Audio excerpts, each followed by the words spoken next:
মরণ আমার চোখের পাতায়, তবুও স্বপ্ন আঁকি। অজানা নাহি মোর প্রাণ পাখির। ওই আমার নানা শ্বশুর শায়িত আছে জানাজার অপেক্ষায়। প্রস্তুতি চলছে ঈদুল আজহার নামাজ। এই কাতারে দাঁড়িয়ে আমরা সকলেই অবগত আছি, নামাজ শেষে ইমরান মণ্ডলের জানাজার নামাজ অনুষ্ঠিত হবে। এই ঈদগাহ ময়দানে রসুলে আশেক নামাজিগণের যে উপস্থিতি আপনারা ভিডিওর মাধ্যমে দেখতেছেন, দেখুন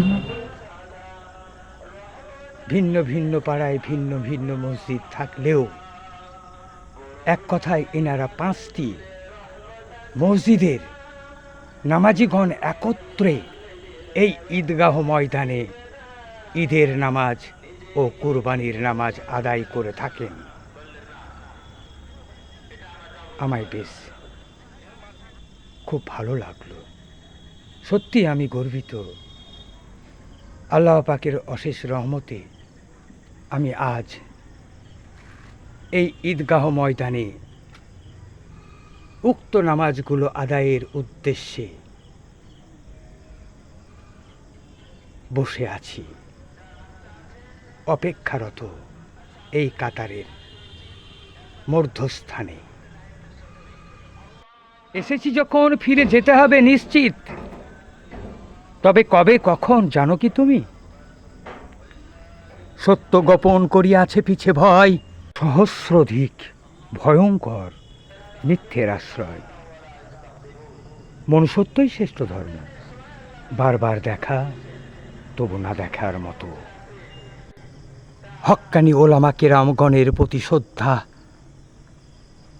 ও সালাম জানিয়ে কিছু কথা বলতেই হয়। কারো কারো অপ্রিয় মনে হলেও বাস্তব সত্য। আমার বক্তব্য আপনারা মূল্যায়ন করে দেখুন।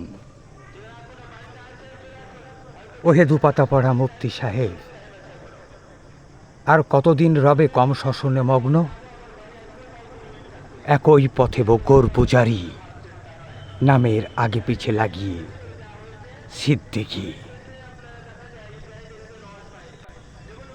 এই ময়দান আশেকে রসুলের ময়দান, এ কথা আমি নির্দ্বিধায় বলতে পারি। না বলা কথাগুলো বলবো তুমি যদি শুনতে চাও।